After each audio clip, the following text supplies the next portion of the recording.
How's it going, everybody? It is Noobski94 and welcome to my Champion Dissection series. Now, for those of you that have already seen one of my episodes, go ahead and click the link down below in the description. It's going to skip this intro for you guys. But for those of you that are new and haven't seen one of my episodes yet, I'm going to be explaining to you guys exactly what these videos are about. Now, I'm sure most of you guys understand that when you're playing against a champion you have never personally played before, you have a significant disadvantage in fighting them because you don't know their moves, you don't know what they're capable of doing. And I'm also sure most of you guys don't have enough IP or time to go purchase champions you aren't interested in playing for the sake of understanding what it is, what they're capable of doing, and how you could beat them. I made this series to teach you guys the entirety of champions, not just their abilities, but the synergy that their abilities have, exactly how they play, what their weaknesses are, what their strengths are, how you can counter your champion, and how you could play with a champion that you don't understand or you've never played before to your maximum potential. So without further ado, let's get started.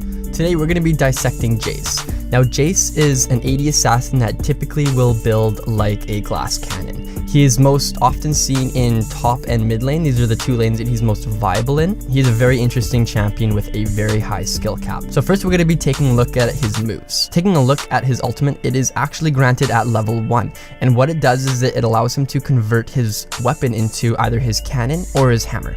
His cannon grants him ranged attacks, and the first attack he does will peel the target's armor and magic resistance by a certain percentage based off of your level for 5 seconds. When Jayce uses his ult, he converts his cannon into his hammer. The first auto attack of his hammer will do a X amount of magical damage and also converts his auto attacks into melee auto attacks. Hextech Capacitor is Jayce's passive. When he converts into his hammer or his cannon, he gains 40 movement speed and he can move through units for 1.25 seconds. Also, when Jayce converts into his cannon or his hammer, his other 3 abilities completely change. First, we're going to be taking a look at Mercury Cannons' abilities. Mercury Cannons' Q is Shock Blast. Fires an orb of electricity that detonates upon hitting an enemy or reaching the end of its path, dealing X amount of physical damage to all enemies hit. Now, this move's attack range is pretty good, but its travel speed is fairly slow and it stops when the first enemy it hits, dealing a small amount of AoE damage. Mercury Cannons' W is Hypercharge. Gain a burst of energy, increasing attack speed to maximum for 3 attacks. These attacks deal an X amount of damage based off of this move's level. Lastly, we have Mercury Cannons' utility ability, which is Acceleration Gate. Deploys an Acceleration Gate for 4 seconds, increasing the movement speed of all allied champions who pass through it by an X amount for 30 seconds. This bonus fades over its duration. The amount of speed you will gain is dependent on the rank of this move. When Shock Blast is fired through Acceleration Gate, the damage is increased by 40%, and its range and travel speed is also greatly increased. So is its AoE impact radius. Now, taking a look at Mercury Cannons' abilities, its Q is To the Skies. Leaps to an enemy, dealing X amount of physical damage to nearby enemies and slowing them by 30% for 2 seconds. Now, the amount of damage and the slow percentage will increase based off of its rank. Mercury Hammer's W is Lightning Field. Passively grants 6 mana per strike while in hammer stance. So every single time you auto attack an enemy, you'll gain 6 mana, and this amount of mana will increase based off of this move's rank. Its active is that it creates an electrical aura around you, dealing X amount of magical damage over 4 seconds to nearby enemies. This amount of damage and the amount of mana you generate will increase based off of this move's rank. Then lastly, we have Thundering Blow as its E. Deals an X amount percentage of the target's maximum health plus X amount based off of your AD as magic damage and knocks them back a short distance. This is an amazing move for self-peeling, and you can also throw certain targets into critical locations. You can even knock Jarvan through his own ultimate when he ults on you,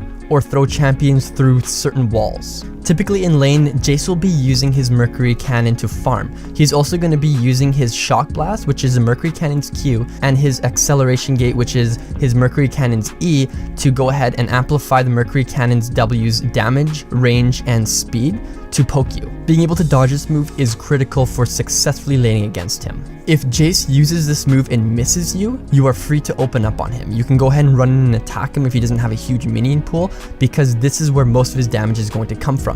Around 30% of his whole entire rotation's damage is based off of this move. Now, an experienced Jayce's rotation will look like this.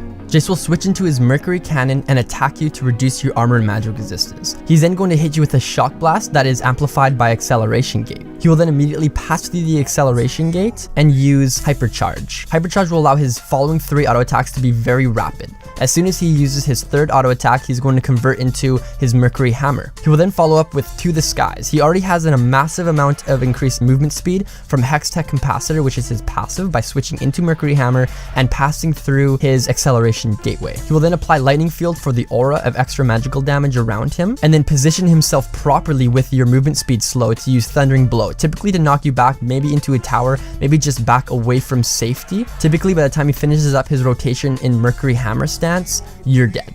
If you're not dead, he'll continuously auto attack you in Mercury Hammer stance until he's able to switch back into his cannon stance. Shock Blast and Acceleration Gate is actually where most of Jayce's skill comes in. Unexperienced players will typically place Acceleration Gate first and then use Shock Blast afterwards, which will allow you to see this move coming from literally a mile away. As soon as you see him cast Acceleration Gate, you should be expecting a Shock Blast to follow up, which should be fairly easy to dodge. Experienced players will first cast Shock Blast in your direction. This move has about a half-second cast time, which allows the player to then immediately go ahead and place an Acceleration Gate right underneath of Jayce's feet.